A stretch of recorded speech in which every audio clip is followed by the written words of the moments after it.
अजीब चीज़ें खानी पड़ रही हैं, बहुत अजीब से काम करने पड़ रहे हैं, बहुत ही डिफरेंट काइंड ऑफ सीन ही इज़ गोइंग टू सी। और वो जब दया से पूछता है कि क्या यहाँ पर कोई काम करने के लिए खेत है, क्योंकि आज तक उसने सिर्फ खेतों में ही काम किए हैं और ये ऐसे काम नहीं किए हैं कि ज़मीन पर गिरे हुए बॉटल्स, खाली कप्स को उठाकर अपने बैग में रखा जाए और उनको लाद के चला जाए। सो जब पूछा जया से कि क्या यहाँ पर कोई खेत है, तो she laughed and thumped her stick on the ground. वो हंसी और उसने थम्प किया उसके स्टिक को जो कि उसने उसके हाथ में थमाई थी। थम्प मीन्स उसको टैप करना, उसको थपकी देना, उसको समझाया। Farms, there are no farmers at all, there are no farmers here, यहाँ पर कोई खेत किसान भी नहीं है। वी आर रैग पिकर्स, हम क्या हैं? रैग पिकर्स, कचरा बीनने वाले। रैग का मतलब होता है टुकड़े, टूटे फूटे सामान, चीज़ें।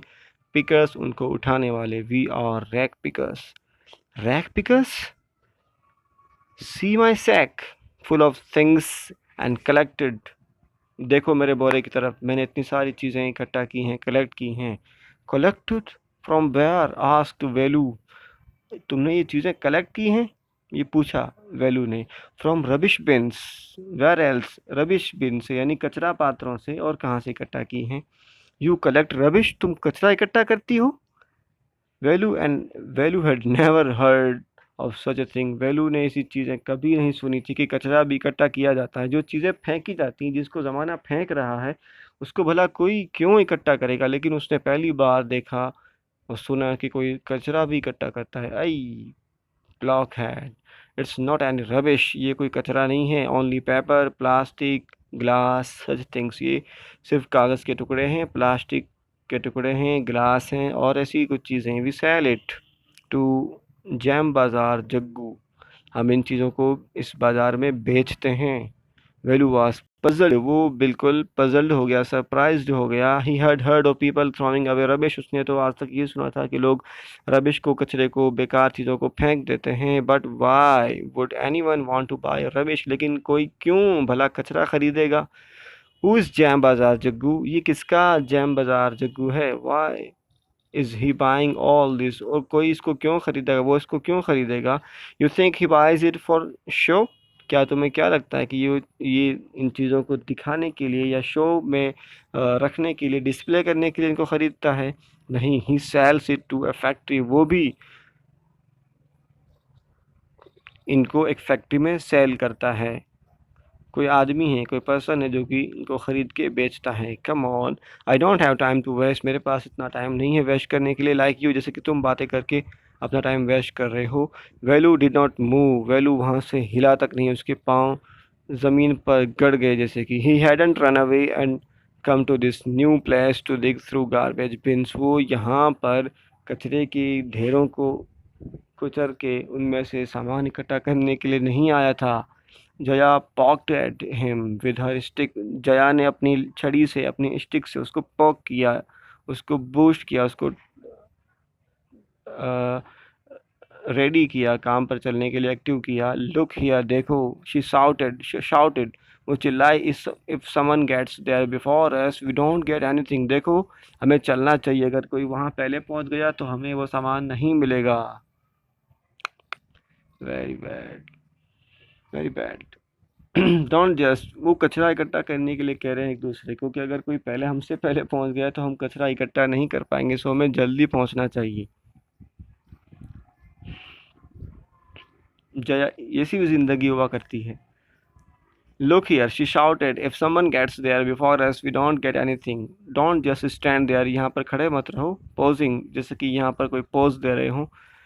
बिग हीरो, जनाब, बड़े मियाँ, I am trying to help you, मैं तुम्हारी हेल्प के लिए कह रही हूँ ऐसा। Who fill your stomach today, अगर तुम काम नहीं करोगे तो तुम्हारा पेट कैसे भरेगा, खाओगे क्या? वेलू स्क्रैच्ड हिज हेड, उसने अपना सिर खुजाया, एंड साइड, और आह भरी। I will do it for now, मैं अभी तो ये काम कर रहा हूँ। ही thought until I find a better job, जब तक मुझे कोई बेटर जॉब नहीं मिल जाती, मुझे ये काम ना चाहते हुए भी करना पड़ेगा। जस्ट थिंक, वेलू यहाँ पर क्यों आया घर छोड़ के? क्यों? क्योंकि उसके पिताजी शराब पीते हैं और शराब पीकर उसको, उन दोनों भाई बहनों को पीटते हैं, जो कमा के लाते हैं, उनसे वो रुपए भी छीन लिए जाते हैं और शराब खरीदी जाती है और पीटा जाता है। तो इन सारी चीज़ों से परेशान होकर जनाब वेलू साहब अपना घर छोड़ के यहाँ आ जाते हैं और ऐसी ज़िंदगी गुजार रहे हैं। क्या ये हल है? क्या ये सॉल्यूशन है? मान लीजिए अगर वेलू ये काम करके अपने आप को इस्टेब्लिश कर भी लें, एक जॉब हासिल कर भी लें और अपना घर बसा भी लें, तो क्या परेशानी हल हो गई? वहाँ उसके पिताजी तो शराब पी रहे हैं ना अभी भी, वहाँ उसकी वाइफ भी तो है जो रोज़ाना मार खाती होगी, उसकी बहन भी तो है वेलू की जिसकी पिटाई की जाती होगी। तो परेशानियों से भाग जाना ये परेशानियों का हल नहीं है, हमें उनको फेस करना होगा, सामना करना होगा। जब हम परेशान लोगों को देखें तो उन्हें समझाएं, अपनी बातों से, अपने अखलाक से, अपने किरदार से समझाएं और चेंज लाने के लिए कुछ ना कुछ एफ़र्ट करते रहें। देखिए ये सारी चीज़ें क्यों, ये एक छोटा सा बच्चा जो जानता कुछ भी नहीं है फिर भी उसको ये काम करना पड़ रहा है, लोगों का फेंका हुआ खाना खाना पड़ रहा है, क्यों? शराब की वजह से। गौर करें आज के जो डेज़ हैं, आज के दिन हैं, सिचुएशंस हैं, उनसे इसको कोरिलेट करें। एक शराब की वजह से घर उजड़ गया है, बच्चे की ज़िंदगी तबाह हो चली है और शराब को ही अलाउ किया गया है। गौर किया करें इन चीज़ों पर, एजुकेशन के क्या मीनिंग्स होने चाहिए और एजुकेशन को कैसा होना चाहिए, और इस एजुकेशन वाली सोसाइटी में जो अपने आप को बहुत ही सो कॉल्ड एजुकेटेड कहते हैं, उस सोसाइटी में हमारी क्या रिस्पॉन्सिबिलिटी है, हमें क्या करना चाहिए। हमें अपनी ज़िम्मेदारियों को बखूबी जानकर उसके लिए एक्टिव होना होगा, तभी इनकलाब आ पाएगा।